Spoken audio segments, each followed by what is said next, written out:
E aí, gente, tudo bem? Bem-vindo ao Diário de Narrador, página 2, dia 1º de março de 2019. Tô aqui estudando pro meu jogo de amanhã. Eu transmito na Rede TV West Ham e Newcastle, pela rodada 29 do Campeonato Inglês.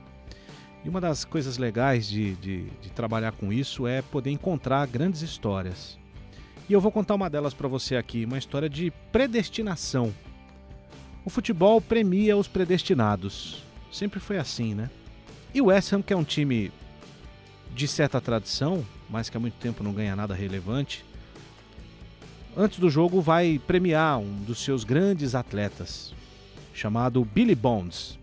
William Arthur Bonds é o nome completo dele, estou vendo aqui na minha colinha. Ele é inglês. Lá na Inglaterra também se joga futebol na rua no começo. Jogava com um time de garotos todo domingo, num campo que ficava perto do Charlton, que é um outro grande, hoje não é mais tão grande clube, pequeno clube, mas também de muita história, de muita tradição lá na Inglaterra. E ele chamou a atenção, jogando pelo Kent Schoolboys, e foi chamado para jogar no Charlton. Pouco antes de completar 18 anos, ele foi contratado pelo Charlton. Isso em 64. Um ano depois ele já tinha jogado 95 partidas para fazer um gol. E predestinado que foi, logo em seguida foi convidado para jogar na zona leste de Londres, no West Ham, pelo técnico Ron Greenwood, por 50 mil libras por mês de salário.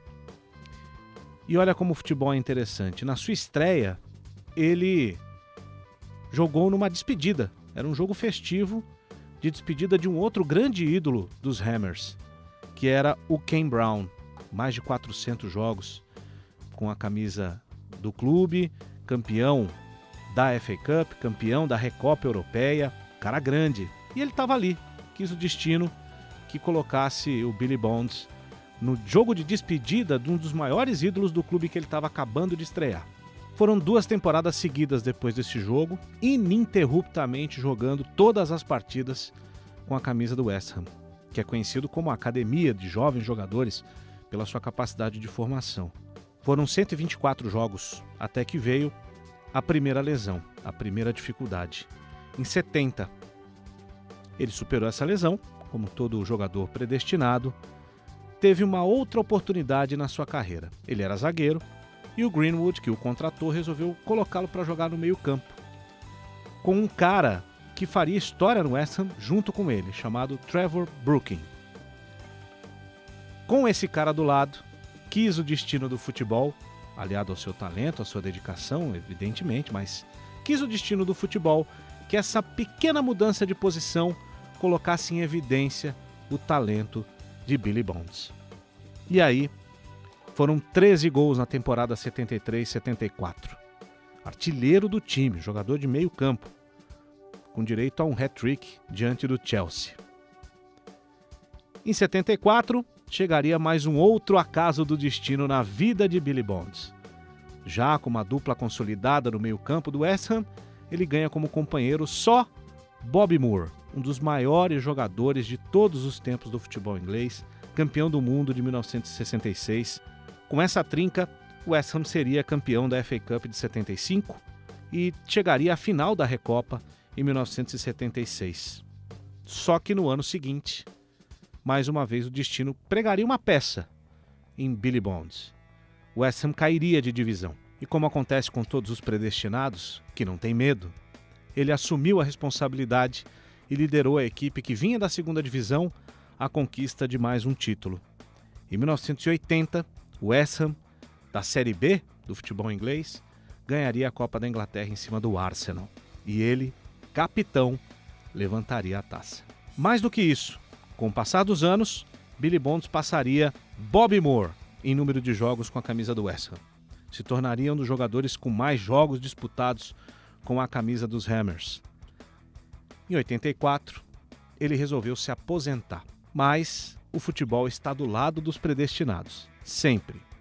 E naquela temporada, pouco à frente, alguns jogadores se machucariam na equipe do West Ham. E ele foi convocado a voltar a desistir da aposentadoria. Como um grande líder, como um predestinado, ele resolveu voltar. Voltou, disputou a temporada 84-85 aos 40 anos. Superou outra lesão e voltou a jogar. Até que em 1988, o seu joelho pediu que ele se retirasse de vez. Com 41 anos, quase metade deles dedicados ao West Ham, e o Billy Bonds penduraria a chuteira. Quer mais um golpe do destino na vida do Billy Bonds? Ele jogou pela seleção inglesa poucas vezes e graças a um choque com o goleiro na última partida da temporada 81, ele teve 2 costelas quebradas e isso tirou de uma convocação para a seleção principal quando jogaria com a seleção brasileira. Graças a essa história toda, Billy Bonds, 4 vezes eleito jogador do ano em 71, 74, 75 e 87, ele ganhará o nome de uma arquibancada no Estádio Olímpico de Londres. Uma coisa tradicional no futebol inglês e que a gente não vê aqui no futebol brasileiro. Nesse sábado, logo mais à tarde, ele vai receber a honraria de ter o seu nome dedicado à arquibancada leste do Estádio Olímpico, com cerimônia, com a participação de ex-jogadores que vão entrevistá-lo. Agora, vamos voltar lá atrás? Você imagina que aquele garoto que jogava no Kent Schoolboys, com 15 anos, poderia imaginar que um dia na vida dele ele teria o seu nome na arquibancada de um estádio e o estádio do seu time que fez toda a sua carreira? O futebol é dos predestinados, né? Pergunto pra você, qual jogador do seu time merece ter o seu nome colocado num lance de arquibancada do estádio do seu clube do coração? Comente aí, aproveite para se inscrever, para dar o like, para seguir a gente. Valeu!